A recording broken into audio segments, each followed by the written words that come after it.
Oh, what's up, guys? Wolverine Kid here, coming to you again. How's everybody doing out there? Back again for my comic review. Get a little pumped up. I hope everybody is well on their end. And this week was really good in comics this week. Basically, there was a few number ones that came out this week. I didn't pick up a lot of those number ones. For example, Nova. Sorry, I love Nova, the human rocket, but that's not my Nova. That's not Richard Rider. I would accept another Nova, but not somebody that basically just came out of that crap Ultimate Spider-Man cartoon. Yeah. So no, thank you.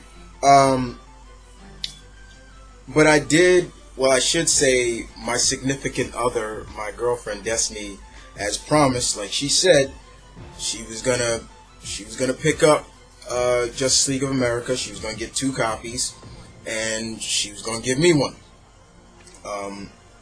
Now the only reason why she did it, well, is because, well, her favorite DC hero, Hawkman, is getting canceled, and trust me, I went through the Latin, as I like to call her, Tasmanian Devil, because she went berserkers when that happened.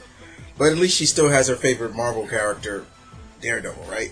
But yeah, Hawkman is getting canceled, but she said at least I still have him in Justice League JLA.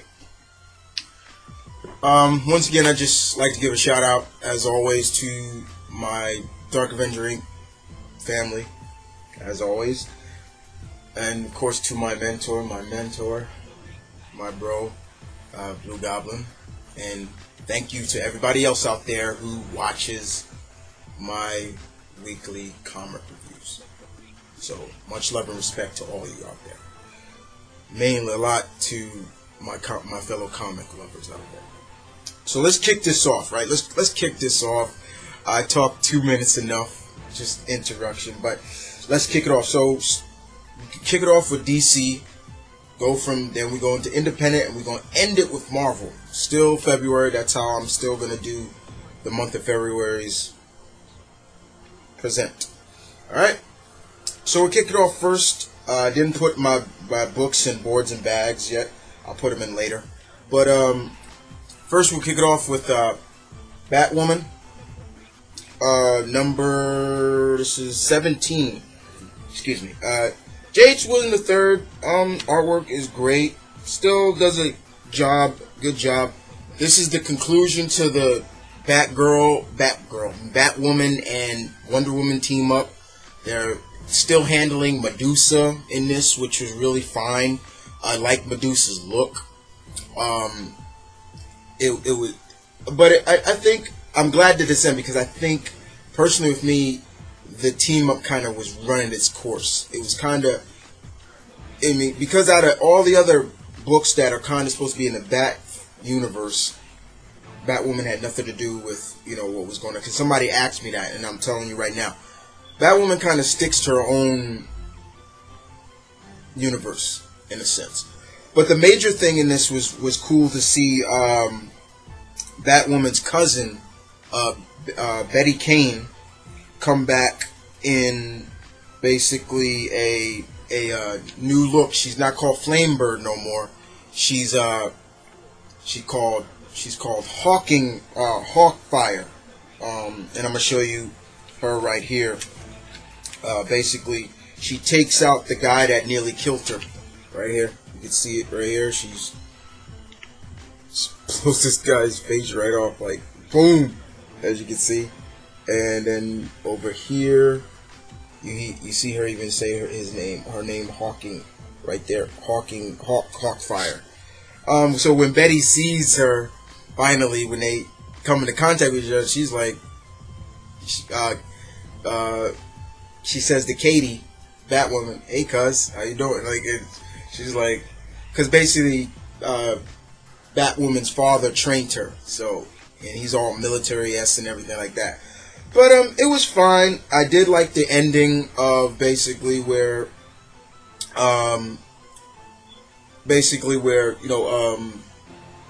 Wonder Woman said, "If you ever need me again, don't hesitate to call. And Batwoman actually took out something that the company, that the people that she works for, they wanted to monitor Wonder Woman, but she took it out out of respect to her. So I thought that was really cool. Alright, so let's move on to Birds of Prey number 17. I'm gonna miss Mr. Swazinski on this title, but I am gonna still read it no matter. I'm a completist guy. I'm sorry. Unless the title really bothers me, I will drop it. If not, I will continue to read it no matter who the writer is. And in this is basically, what the hell is going on with Black Canary? What's going on with Dinah? Her canary cry has been somehow amplified, and which she's trying to figure out, is it because of her dead husband? That is the focal point of her blowing down buildings and everything. The team is kind of like, what is going on with you? What is wrong with you? The new member, Styx here, one of the Talons that we saw in Batgirl, the Batgirl Annual, she is like really like, she's gonna kill us all, you know. But that's the main gist of this, and there's some more in between that. But the main gist of it is basically trying to figure out what the heck is going on with Dinah. Like, she's losing. Is her canary cry losing? Is she losing control of her metahuman powers, or what? Is it the fall of her dead husband that is the focal point of it? We don't know. But the fact of the matter is, her power, her canary cry, is being so amplified now that it crushes buildings just like that. And she just doesn't want to hurt anybody, pretty much. But of course, there's still some individual. There's Starling in here, who is literally a, how can I put it? I don't want to spoil what Starling is with what she is on the team, or I should say who she's talking to secretly about the team. But let's just say, when the team finds out, how is Dinah going to take that?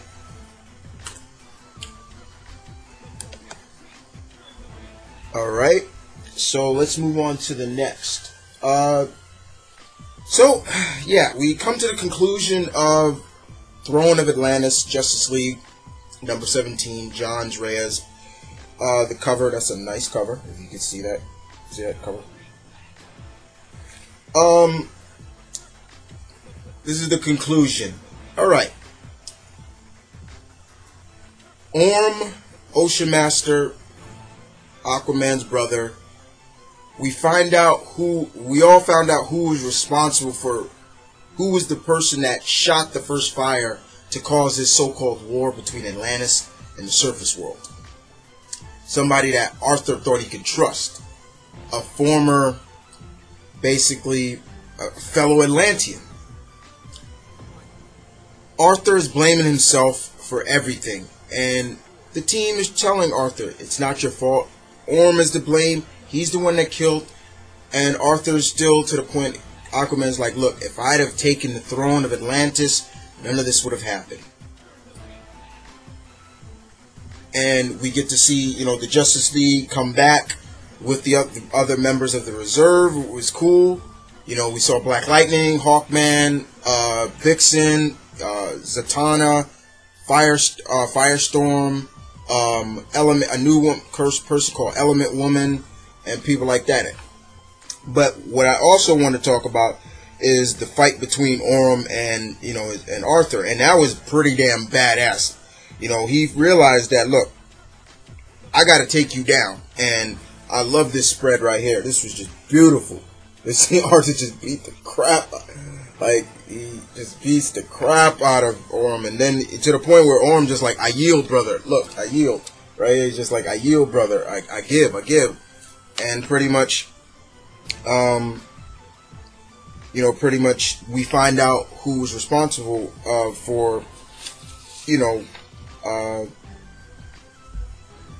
causing the whole war in a sense. And like I said, it was, you know, somebody Arthur thought he could trust. Mira had a moment in this that was really good. Zatanna, everybody did. But what I also want to talk about is what looks like to be, we get a glimpse of the Atom. And I want to show you that. Look right there. The Atom. Sorry. Oops, right there. The Atom. But if you look closely, doesn't that looks like a woman. So it looks like the new 52 Atom could be a woman. And if they're saying Ryan Cho, could Ryan, because Ryan could be a girl too. Now that'd be kind of interesting. Because from what I can see, it looks like I see boobs. Okay, I see boobs. You got to get real close. If you haven't, really look at it. But the Atom played a big moment in this as well, and you know, the Trench are involved in this as well. But Arthur is able to take this other scepter and control them and send them back.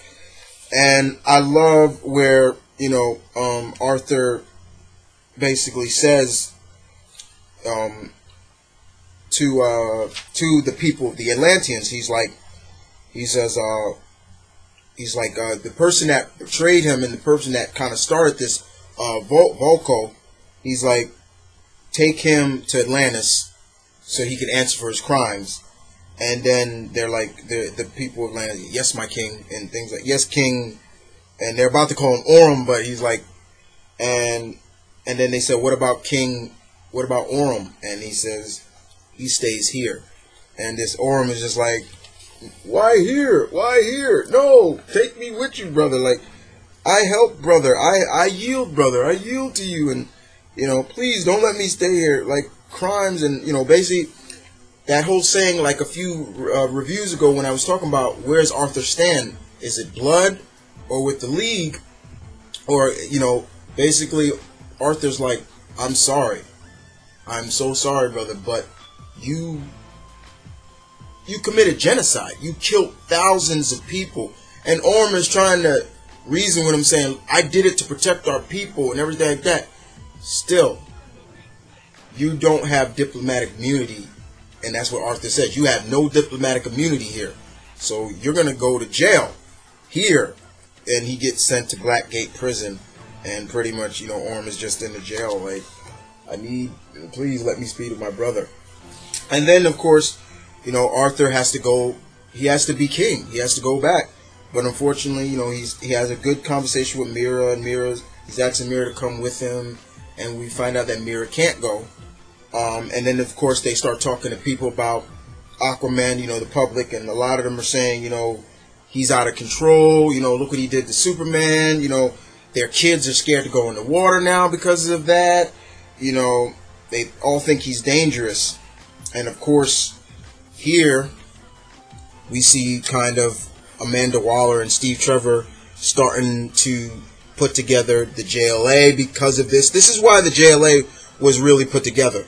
And, of course, we see Batman and them up in the Watchtower basically saying, you know, we need to open our ranks now. It's time to basically add new members. He even says that. And then what it seems at the bottom is the formation about to form of the new Legion of Doom right here. So, it looks like this is about to get into the prologue of the whole Trinity War. But, as for who's going to be on this Justice League team, I know a lot of people that's going to be on. Firestorm's going to be on it. The Atom, Element Woman, Golden Age character called Lady Luck, Shazam, and I'm hoping Black Lightning stays on the team. I'm hoping Vixen is on there as well. But those are some of the people I know that will be on this team, on this Justice League team. But, yeah, I enjoyed it for what it was. Was it perfect? No. But I did agree with what Arthur did to his brother. I do agree that, no, you stay up here. You caused a crime on the surface world, so you'll pay for that crime in surface world jail. While we'll take Volkov to Atlantis so he can pay for his crimes. So I thought that was really good. And sometimes, yeah, you gotta show your family tough love. So I know it, you know, it's family, but still, what Orm did was genocide. He killed, flooded Gotham. He flooded Metropolis. He flooded Boston. He was trying to kill. He was killing people. So he has to answer for that. You know, you don't have to agree with me, but yeah, he had to answer for that. All right, now, Justice League of America, the only book out of this that basically I didn't have to pay for. Didn't come out of my pocket. Thank you again, babe. I know you're watching. Thanks, Princess. I'm talking to Destiny, guys, my girlfriend. Thank you, Princess. She was trying to get the New York State flag, you know, in a sense, but they down in Midtown Comics, the one that I go to down on Lexington Ave, my comic store, they didn't have a lot of them. And I was like, oh well. She said they didn't have enough because I went with her. But Johns is back, and of course one of my favorite artists, David Finch. The basic thing of this is the formation of the team and why Amanda Waller's putting this team together and Steve Trevor together, things like that. And we see a lot of things going on here, and we get to see what other members, why the members are here and what's going on. There was some good conversation between Steve Trevor and Amanda Waller. I'm going to spoil a little bit right now. We see 5 years ago somewhere in London, here, the first panel, we see a mysterious man, and he's talking to another man, and he's basically saying, the Justice League, Green Arrow, Zatanna, Hawkman, there's a new one showing up every day. They call themselves all superheroes. Well then, I guess we should call ourselves supervillains. And basically, this is where I want to get to. The guy says, "Come now, Professor Ivo."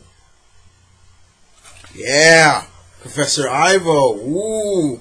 If anybody knows anybody about Professor Ivo, you should know what this guy is capable of and what he has created. Don't even need to go there. But yeah, Professor Ivo.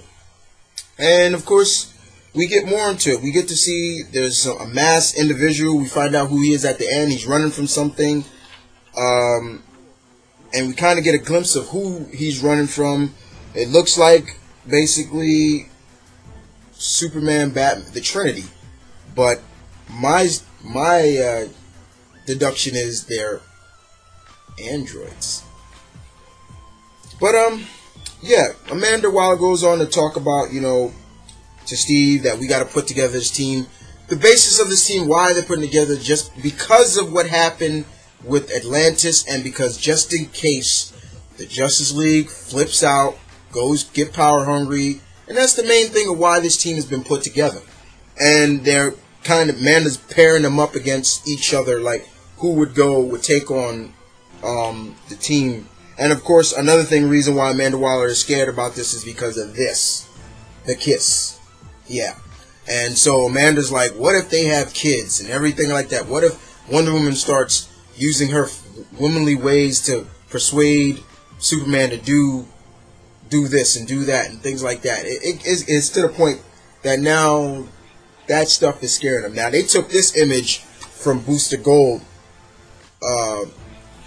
They do mention the JLI in here, but still pissed off about that, DC. You know, screw y'all for canceling that book. You know, it gets a little more in depth with it. We get to see this really made my girlfriend very happy. When she called me, she was screaming like a banshee about that. She's like, "Oh, Chris, did you see that?" Then she started speaking in Spanish to me, and I'm like, "Okay, babe, all right, calm down. Yeah, he's there. I see him." She loves Hawkman, guys. That's her favorite DC hero.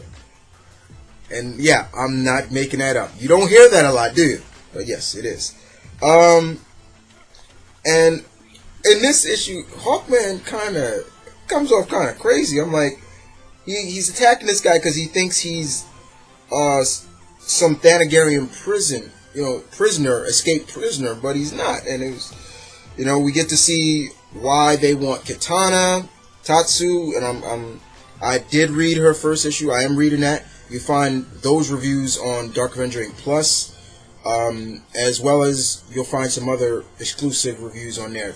There will be one more exclusive review today, which will be the next issue of Jin Rise.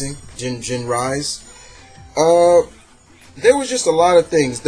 But we see Stargirl's in there, Courtney, and she's like a celebrity in Hollywood. She's like really like a celebrity. She's got her own star on the Walk of Fame. It's crazy. But we see some things that give her fear. Why they get Catwoman on the team is interesting. Not because she can beat Batman. It's because she knows Batman emotionally, mentally, and emotionally, and in a sense. But the one I really enjoyed the most was why John here joins the team. Why he joins. He says, I'll do it.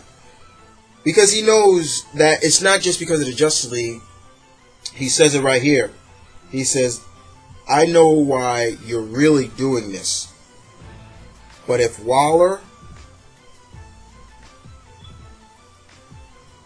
or one of your government lackeys ever thinks about making a move against me, I'll erase their mind. I'll erase everything from them. So Martian John knows that it's not just about the Justice League. There's more to it.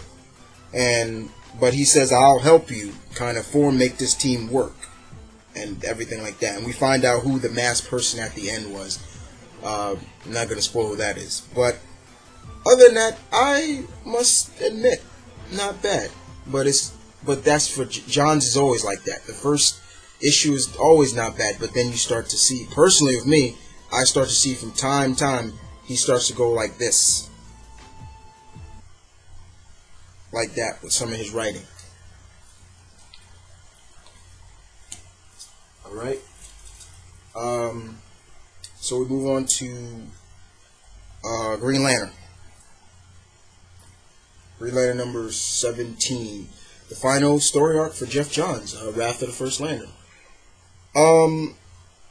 We get to find out who the First Lantern is. His name is Volt Throm, or it's called, or they pronounce it Volt Home, or something like that. And we really get to see that. And of course, Simon is in this, and he's still really confused about what's going on. Remember, he's still new, guys. Just like how Comic Uno said, he's still new. He still knew this, so he doesn't know. It was okay. It wasn't that bad, but this. I hope this goes out kind of with a bang, because of right now, what it looks like to me, the First Lantern, Voltham, is basically like a vampire. He ciphers people's emotion, and that's what he's doing. He does something to Ganthet in here that was crazy. Not going to spoil that. But there was some beautiful spreads in here that Mankey, I believe it was Jurgens, did. And he's just like, even saying to Ganthet, like, what happened to you? Like, you were like the one out of all of the lanterns that, were the one with the emotion. We get a glimpse in the first of the Guardians before, we get to see Krona and things like that. But it seems like this Wrath of the First Lantern begins, and we'll see where it's going to go. Alright, so we move on to Green Lantern Corps number 17. This is part 2 of the Lanterns. Peter Tomasi takes over, and Voltham he goes after he goes after Guy, and he starts to seep into Guy's memories and everything like that. He's leeching off his memories. He's even changing some of his like what happened first, but then he's like, okay, let's switch that up. Let's see if you didn't save this person, how would it have happened? Like, he starts changing childhood memories when Guy was a cop, everything. We get to see what happened, why Guy got kicked off the force. But it was crazy just to see that. Now, do I feel that you need to read this? If you're a completist like me, yeah. But basically, yeah, it's just the First Lantern just feeding off of Guy's memories, and you know, Guy is just like, you know, please, like, just stop, please, come on. It's like you see Guy. I've never seen Guy like this before. He's putting up a fight at first, but then you start to see emotionally, it's just eating him and eating him and eating him very much. And as for New Guardians 17, this is part 3. First Lantern comes after Kyle. And Kyle, now remember, Kyle is a White Lantern now. He's fully immense the power of the full emotional spectrum.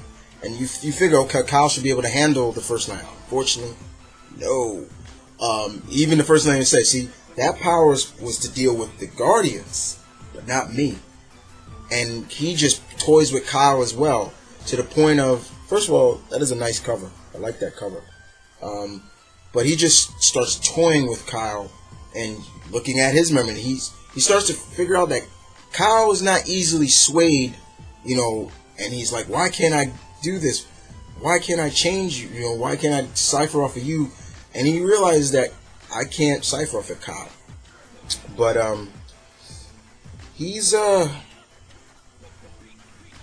this First Lantern, Voltrum, he's like I said, he's just like a vampire. He's just ciphering off emotion after emotion after emotion after emotion. And I wonder where, you know, where it's gonna go from there. But I did like what Tony Bedard did here. It was pretty good. And it just makes you wonder, like, how it makes you wonder, how are they gonna stop this and what's gonna happen. Didn't want to spoil too much for all 3 parts, but let's just say there's a storm brewing. Very much. Right. So we move on to Nightwing. Alright, Nightwing. Kyle Higgins, and we got Juan Joseph Jorge Ripe. I hope I'm saying his name right. I wish Barros would come back. I hope Barros comes back on the artwork, because I loved his artwork on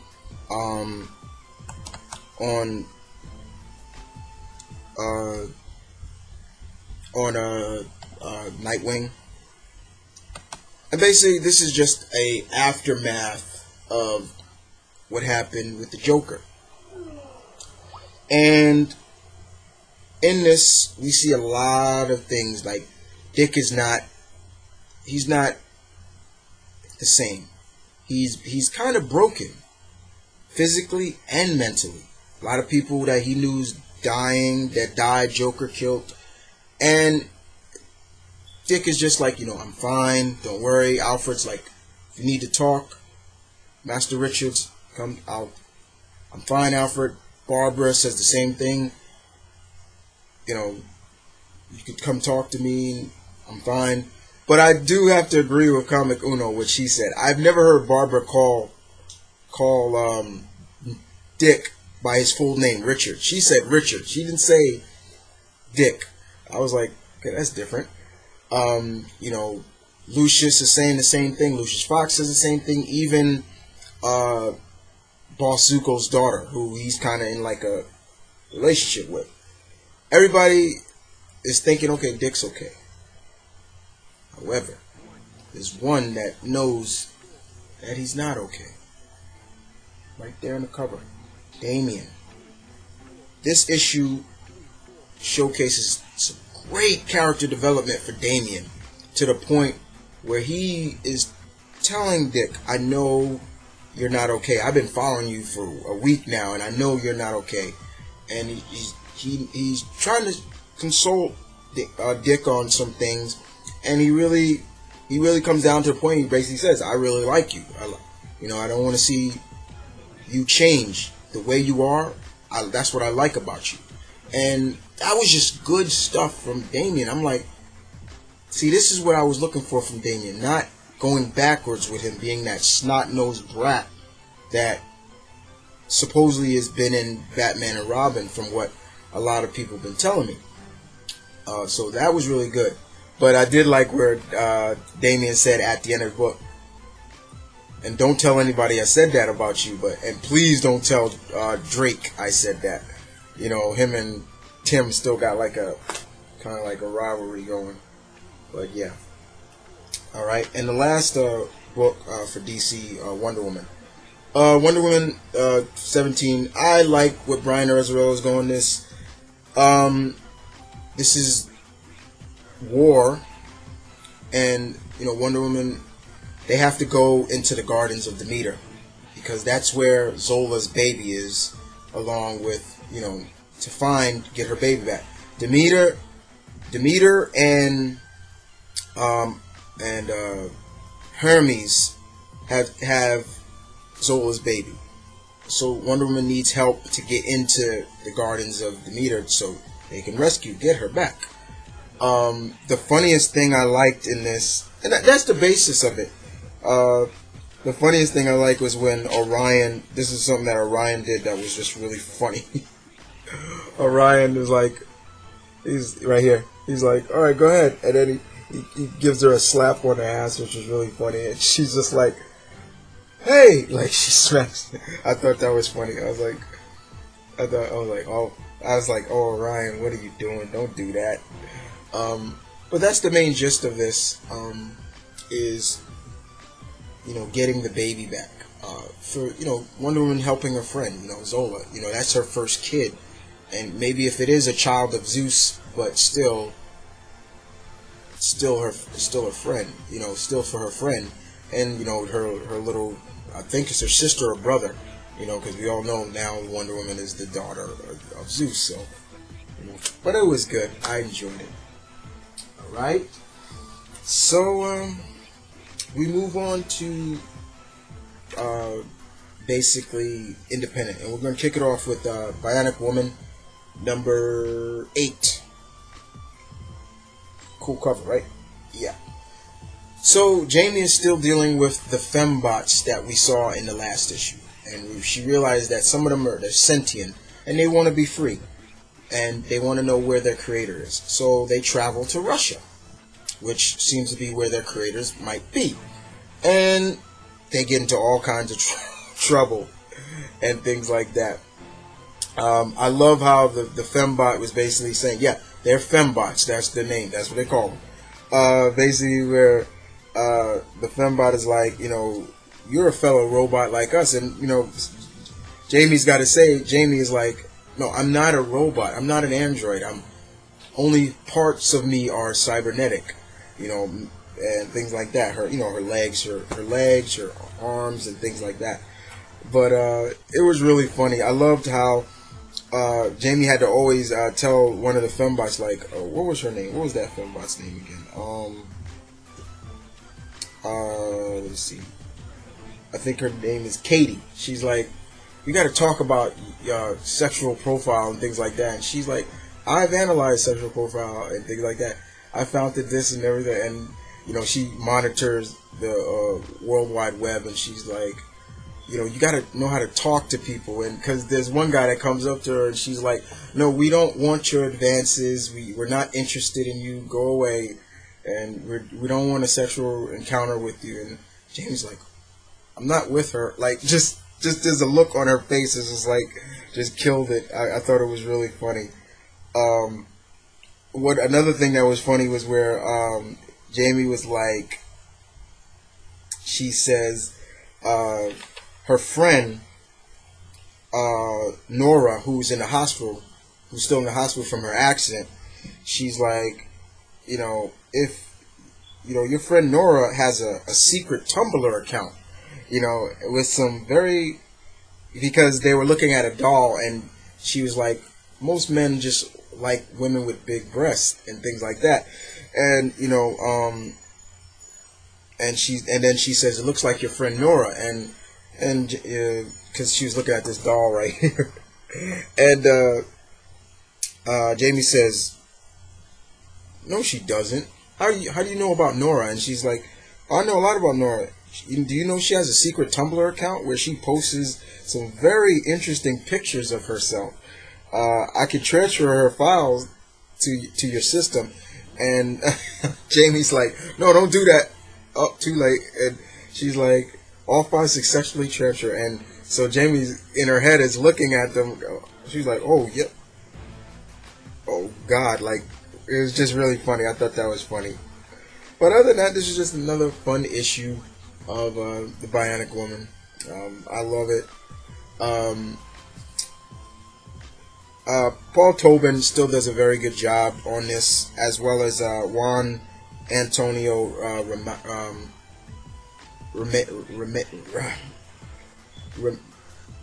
Ramirez is did a pretty good job on the artwork as well.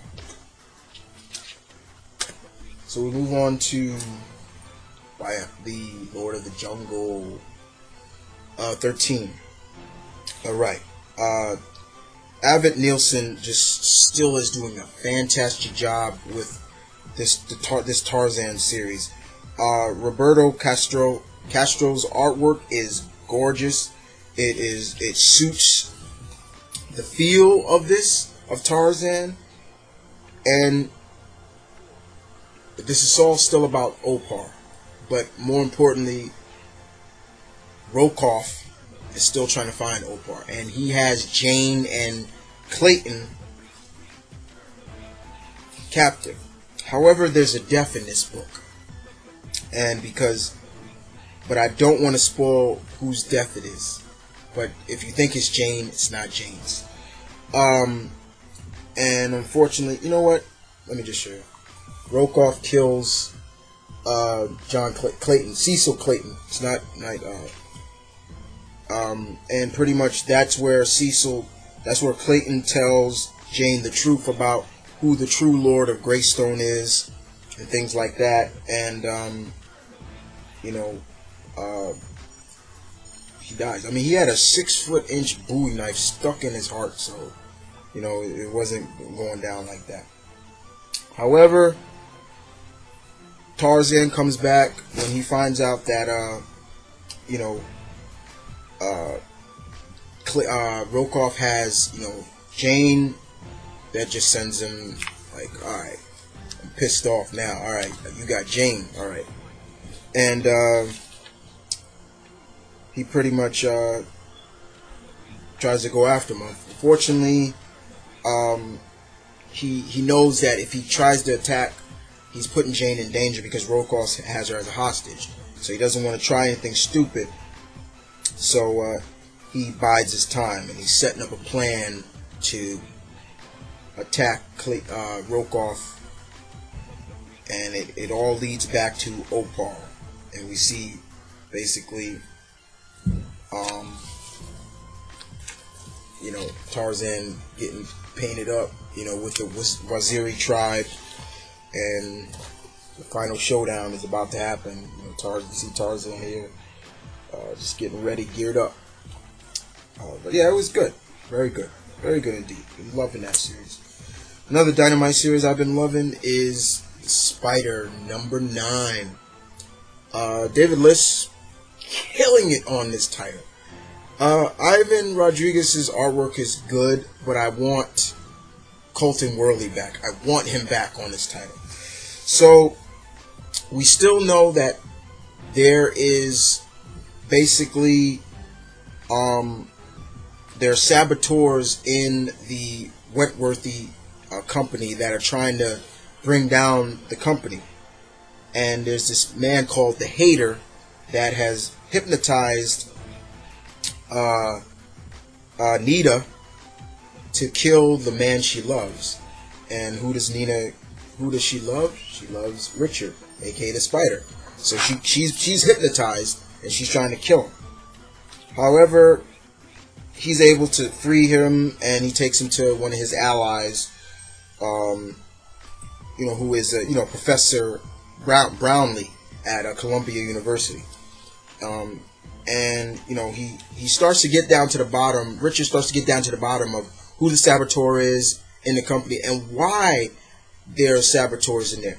And it's shown that it was a contingency plan, all about the terrorism. Remember how I told you about how Richard thought about his dad, being a plot to sell weapons and stuff like that.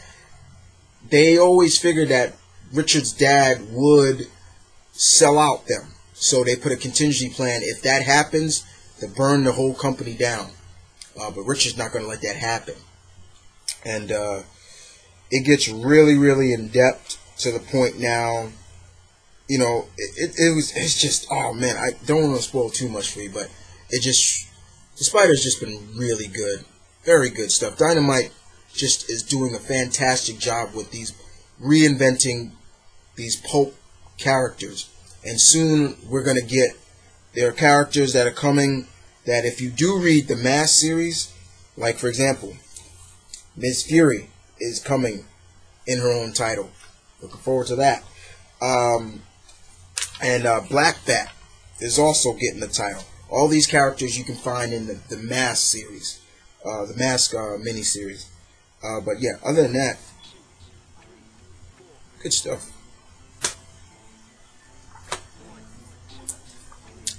Teenage Mutant Ninja Turtles number 19. Love that cover, very nice. So the Turtles have devised that they know that they're stuck in Planet Neutrino and they need to help the Neutrinos battle Krang. And the team, and to help the Fusor, the Roid. And pretty much the Turtles have come up with a plan to help infiltrate and destroy Krang from the inside, because that's what they do. They are ninja, as they said. And the Neutrinos are like, okay, it seems like you guys have done this before, so we'll help out, which was fine. But yeah, I don't want to spoil too much for you guys, but this has just been really, really good. We got to see the Turtles pair up with some of the other Neutrinos, and we saw friendships start to happen, and now everybody's at each other's throats anymore, but other than that, it was just really, really good. Just a really good fun ride with the Turtles, and I've been loving it. Just really loving this series very much indeed. The artwork was better, and Kevin Eastman and Tom Waltz just do a very good job at dealing with it. But the real question is, will the Turtles get back home? That's the main question. Alright. And we'll end independent with Exo Manowar. Robert Venditti, who is going to soon be on Green Lantern. This is the prelude to Planet Death. This is issue 10. So basically, Alric finds out that one of his fellow Visthrobs, or that he was captured with along all those centuries ago, is still alive, and the Vine has been torturing him ever since. So when the Vine come with him as a hostage, it's like, yeah, now give us the armor or your friend dies. And Alric is like, I'll do that, but just don't hurt my friend. Don't hurt him. Please, don't hurt him no more. It's to the point that they tortured him so badly, the skin, there are parts of his body, his friend's body, that won't heal back anymore. You can literally see the bone. It's so bad. Let me show you what he looks like. It's so bad. It just hurts. It's just so bad to look at.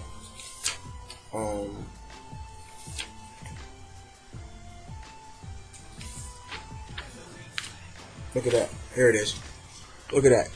They tortured him so bad. Look at the bone. You can literally see the bones, like the coloring of his bone, like his. And unfortunately, you know, Alric tricks them, but he puts the armor on his friend to heal him. The armor will heal, but unfortunately, his friend Gafty is angry at Alric because he never came back for him at times. And you know, Alric is like, look, I'm sorry, but you told me to escape, things like that. You gave me the word of wisdom to keep fighting. I didn't abandon you, but, and he even says it, I won't fight you, brother. Like, if you want to destroy me, go ahead. I'm right here. Kill me. But he doesn't. So for his final act, he takes out the armada that has swarmed the earth. They're about to invade, but he takes them out. As you can see here, he starts taking out the armadas and stuff like that. But yeah, this was just really good. I don't want to spoil. Once again, try not to spoil too much for you guys, but you know, sometimes you spoil a little bit because I only know a few people, fellow comic lovers here, that that read this stuff. For example, Fat Stack Comics. I know he reads. I know Mark. He reads this stuff. And once again, peace and love to Mark and Chloe. I know that he reads this stuff. He reads it, and he's been loving it as well. So I probably would believe he is pretty much liking the fact that Robert Bertinelli will take over Green Lantern as much as I am. I find it fine because if he can do what he's doing on this, which is kind of a space-like Green Lantern, he'll do fine. Alright, let's keep going. We're going to end this pretty much with Marvel. Alright, first off, Avengers number 6. Jonathan Hickman and those Kubert brothers. Adam Kubert is the artwork on this. This is the secret origin, in a sense, of the host of Captain Universe. Now, for all those who don't know, Captain Universe has been around the Marvel Universe for a while, and it's always inhabited various heroes. Spider-Man, the Hulk, Silver Surfer at one point. And we kind of get a sense of what's going on. Who the host of the Captain, the female underneath of the Captain Universe.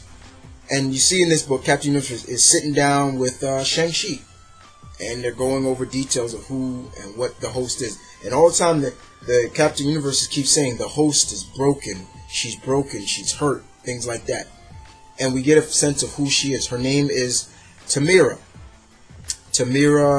forgetting her name, but she was in a bad car accident and it left her in a coma for 10 years. She had a little girl. They don't know where the little daughter is, her daughter is, but that was where Shang-Chi was trying to get to the bottom of it. He was trying to figure out, okay, he was like, I need to talk to the host. Let me talk to her and tell her I have pie, because she likes pie. But and you see, Shang-Chi, sitting down with her. Like I said before, thank you, Mr. Hickman, for putting Shang-Chi on the team. Thank you so much. I tweet you like all the time just to say that. Thank you for it. And you see here, basically says I have her pie, and she comes out and she's like, okay, where am I? Who am I? And going there. We get into a little situation with Spider-Man and Sunspot and Cannonball. Looks like Spider-Man, I believe this is Superior Spider-Man, has eaten Sam, eaten Cannonball salad from the refrigerator, and there's a little situation here that was interesting. But once again, it's more about what the host is and everything like that. And that was fine. I'm fine with that, but there seems to be something big coming in the next issue called the White Event. And it does have to play up with where the Earth stands in terms of the universe. And I think that's going to be even explained even more in the Guardians of the Galaxy as well. But I enjoyed this very much. It was good to see who the host of Captain Universe is. I was about to say Captain Marvel. So many captains. But yeah, I enjoyed it. And I don't mind that Hickman is doing like these one-shot stories now. It's good to do sometime one-shot stories, you know, just to get it out there and then go into a new story arc. And Hickman, like I said, I trust Hickman. I respect his writing. I know what he's going to bring. And I'm looking forward to it. Alright. This issue of Captain America, number 4. Rick Remeda on artwork. This woman right here is called Jet Black. She is the daughter of Armin Zola, in a sense. Don't want to spoil too much. But in this issue, now the story has jumped 10 more years into the future, which it only jumped 1 year. Now it's 11 years in the future now. Ian is the little boy. Ian is he's older now. He's a little wiser. We see him and Steve hunting. You know, even at points, Steve is teaching him how to, you know, hunt. And also, as you can see right here, look at him. Look at little Ian throwing the shield like it's nothing. He's throwing the shield. They're hunting like prey. And still Steve is hiding a lot. You know, he's still hiding the fact that he has some kind of Armin Zola like growing on him. And he's still hiding the fact that he's not telling Ian his whole story and everything like that. And that was good. That was very interesting. But once again, besides that, what really sells for me in this is how Mr. Remender goes back to showcasing more of what made Steve into the man that he is, and I love that. I loved when they did that. We saw they go back when Steve was still young, growing up in the 30s, and his mom is sick. They can't pay the rent, and people are coming like, you got to pay the rent or you're gonna be kicked out.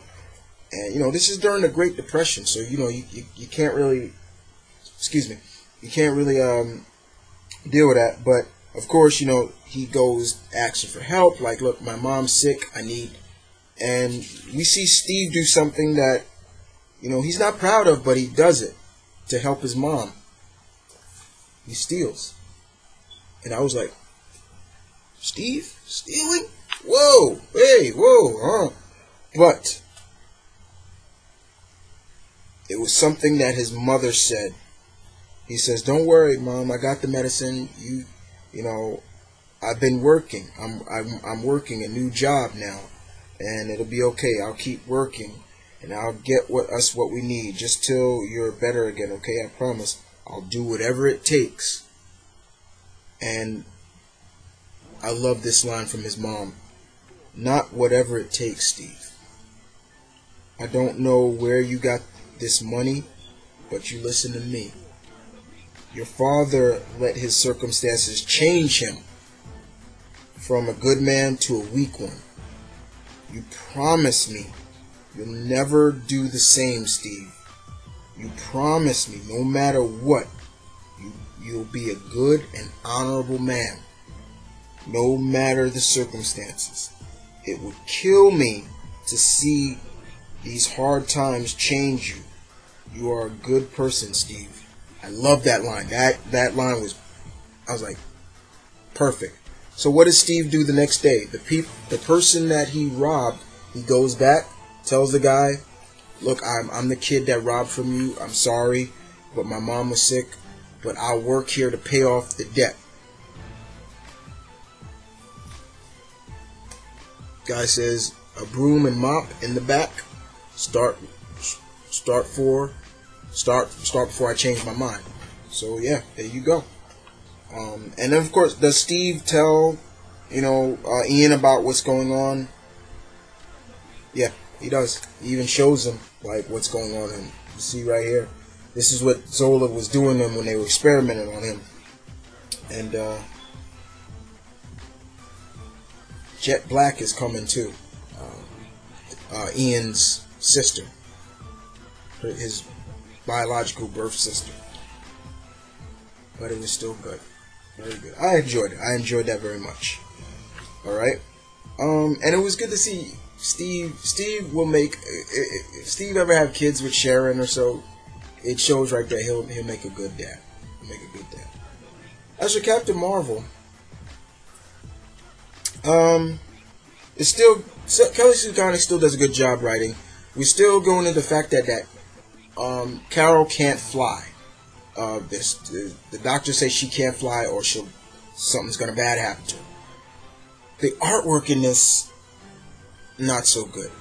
They got to get a new artist. I don't know why they just don't get they don't have Soy come back, or the person who did the cover, Joe Quinesi, do the cover. But other than that, the basis of this is she can't fly, but there's an individual that has come in to make her life even worse now that she can't fly. Not gonna spoil who that is, but let me just say that person's from the Shi'ar Empire.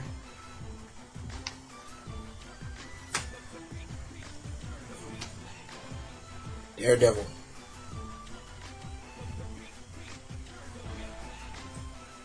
Number 23. Man Without Fear himself. It seems that somebody is trying to recreate what made Daredevil into Daredevil. That's one story. That's one of the plots. I believe that's the main plot. That's like one of the subplots. But the main plot is Matt being there for Foggy and things like that, and showing Foggy not to give up and things like that. Don't be afraid. As well as because Foggy may have cancer, and Matt's just trying to be there for his friend.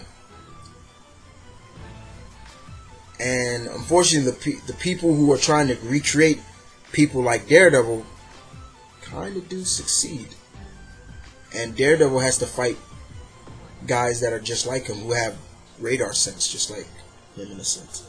But other than that, they may have his same heightened senses and radar sense, but they're not like him. And Matt still is able to handle himself against him.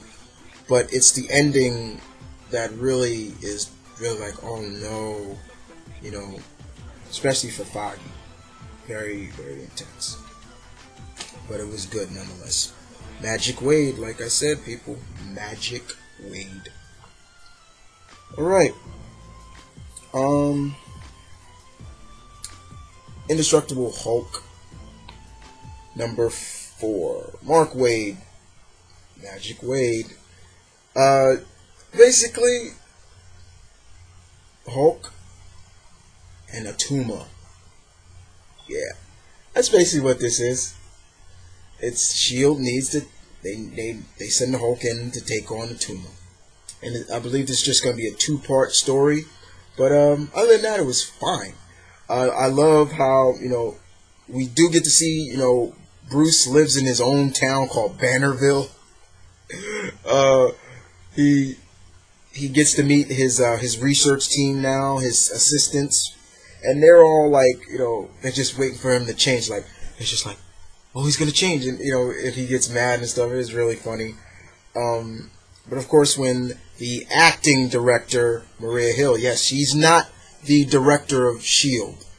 Once again, you read Secret Avengers, it shows who the real director of S.H.I.E.L.D. is. That's Daisy Johnson, Quake. Yeah, that's basically it. It's really good. It was fine. Just shows you, what the armor that the Hulk wears, what it can do, especially underwater and things like that. And it's good to see Hulk come after. It's good to see Atuma, actually. For all those who don't know Atuma's like one of the Atlantean barbarian. He was also a major player for bad guy for Submariner, Namor. people like that. And Tiger Shark used to always roll around with him as well, but it's just him. But yeah, good stuff. Alright, going over it a minute. Going over the hour a minute. Sorry guys, but I hope you're still with me. Savage Wolverine, number 2. Cho. Mr. Cho. This is good. This is good. The chemistry between Shauna and Wolverine is just so well put together. It's hilarious. There's even a scene in here where Shauna's like, I remember you being, I thought you were a lot taller. I used to think you were a lot taller than you are. You're really short. I thought you were tall like that actor, Hugh Jackman. I thought that was funny. I thought that was so funny when they said that. But she's like, I may be taller than you. And things like that. Wolverine still, he just came from falling out of the sky. He had a piece of wood stuck in his torso. He had to pull it out. And he's like, that's the same place where Shauna stabbed me. That ain't gonna heal right. And he's just really like, oh God, damn it, Savage. It's just really funny. We also get to see Amadeus Cho is back, and he's kind of grown up now. He's a little older now, but he's another one that just fell. He's just now in the Savage Land. And same way how Wolverine is there, he's like there now. He's like, okay, where am I? What happened to me? Things like that. And it's really funny at best. But the relationship between Shauna and Wolverine is just funny. It's like they're like an odd couple, but it's so funny just to watch them act.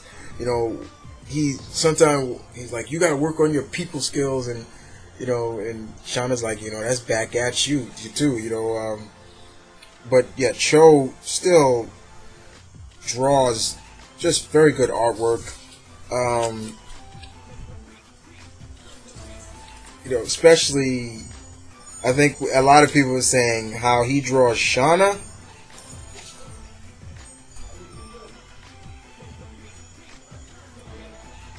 Just very good.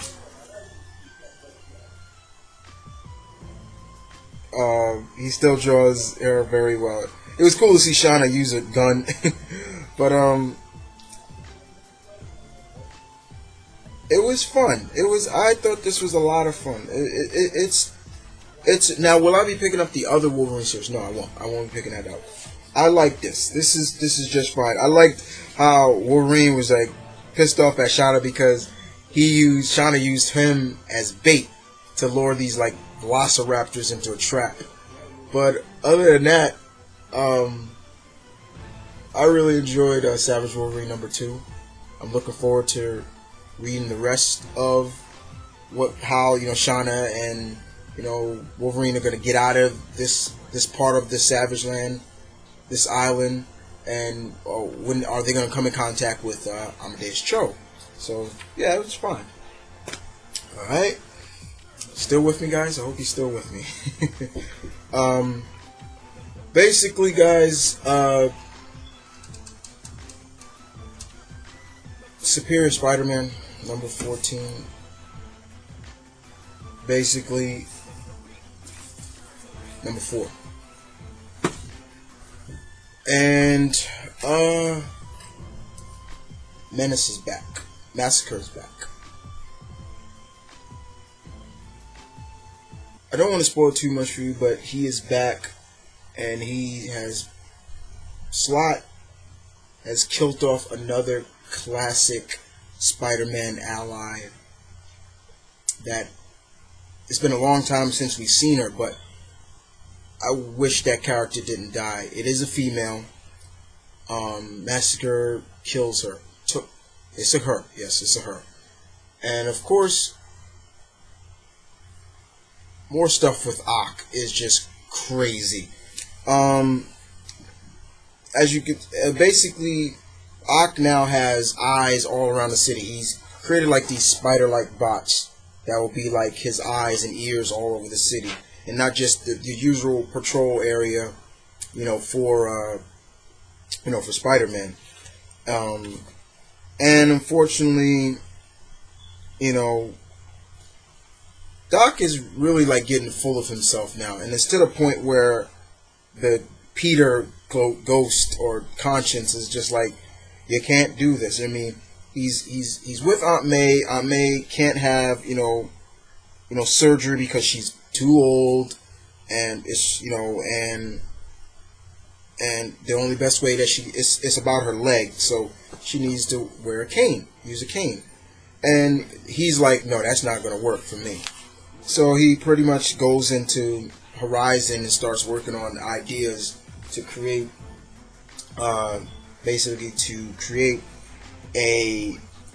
something to use. And Max Modell and Uatu Jackson comes in, and they start to realize something's wrong with you. Like you're getting too high now. You're getting full of yourself now. And at one point, you see what he created. He created this like lightweight exolimb that will pretty much it will interface with your spine and in your brain. It'll graft into your spinal column and your brain, and basically like how his Doc Ock's arms were telepathically linked to him. And he says the first trial, of course, will be my Aunt May for her leg. And Peter the ghosts look like holy, and they're like human trials. And Uatu Jackson says, what are you, Dr. Frankenstein? It was crazy. Like, no, he says, that's Dr. Peter Parker, and you will do to remember that. And however,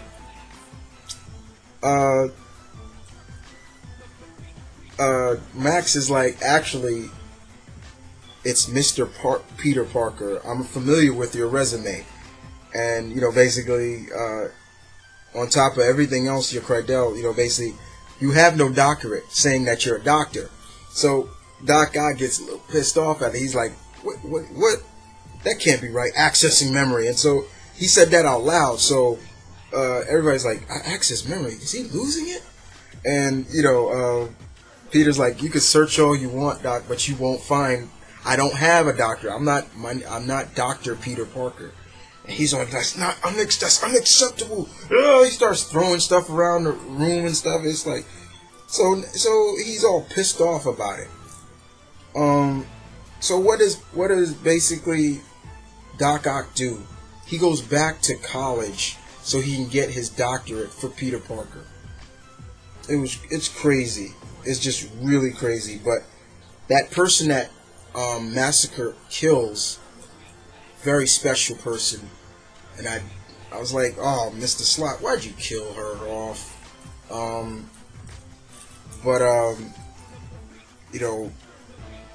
Don't want to spoil too much of what does Massacre get captured by Doc Ock again. Ock Parker, I'm not gonna spoil that for you, but it's the ending of this book that really, once again, I say this again, a storm is coming, and that storm is in the form of this. Right. Norman's coming, Green Goblin's coming, and this is going to be interesting now to see where that goes. But it was fine. Very fine indeed.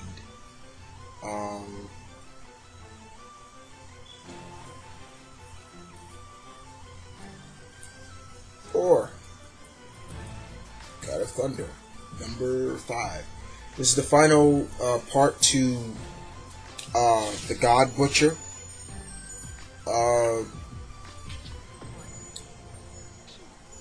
Thor has been chasing Gorg all over. We see Gorg has pretty much done the unthinkable. He's now able to, we kind of get a sense now everything has come full circle. Mr. Aarons has gave us full circle of how we are seeing a lot of things from the past and how we're seeing things in a possible future, 900 years in the future. It's explained in this very well.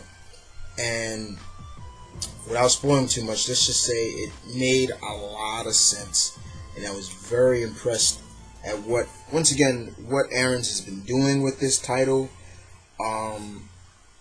Like I said, it just feels like old Jack Kirby, Stan Lee stuff. Just feels like that. The spirit of Jack Kirby is channeling through Jason Aarons, and Ribick's artwork is perfect for this book. Very perfect. There were just some beautiful scenes. There were just some beautiful dialogue in this. The action was good. When Thor, present Thor battled Gorg, it was just like, it's go time, baby. Just very much. It was just really good stuff. Very good. Thor God of Thunder. Very good. X Factor number 252, guys. This is part 3 of Hell on Earth War. Peter David. This was very interesting. The team have met the enemy, and he is big. They're running from various Hell Lords, and the team comes into contact with Pluto. It's been a long time since I've seen Pluto, but he's in this, and he's coming after Tear, Wolfsbane's son, and the team is doing all they can to fight this guy. I mean, this is a powerhouse. This is the same Pluto that took on the Avengers and things like that. So it was really interesting to see that, and it was to see how the team Extractor will handle the Terror. And at first, looks like they, Monette may have a chance because her being the major powerhouse of the team. Unfortunately, doesn't happen that way. Terror, Ronnie tells her son to stay back, just to hide, and he is the one that's pretty much is talking to us and telling us what he sees them doing and how he admires them, in a sense. Like, he's like, Richter and his earthquake powers are really good, and he's really impressed at Longshot's accuracy in terms of throwing knives and stuff. And he's like, Longshot would say it's just luck, but it's more than that. And unfortunately, when something happens to Madrox in this, I'm not going to spoil what that is.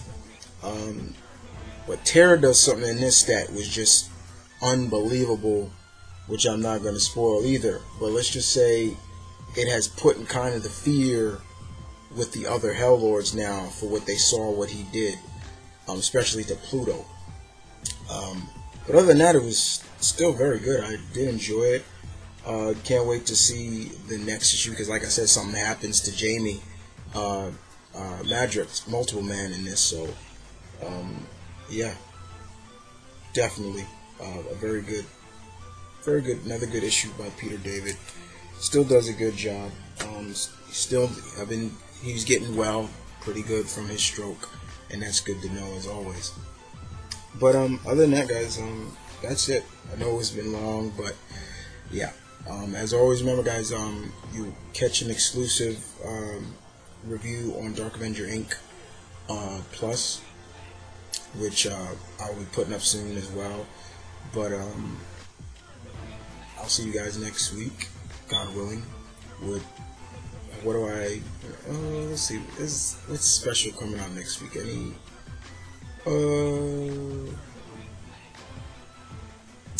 Guardians of the Galaxy. Yeah. See how I enjoyed Bendis's run with.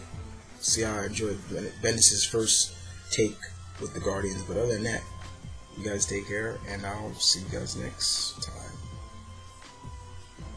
Peace.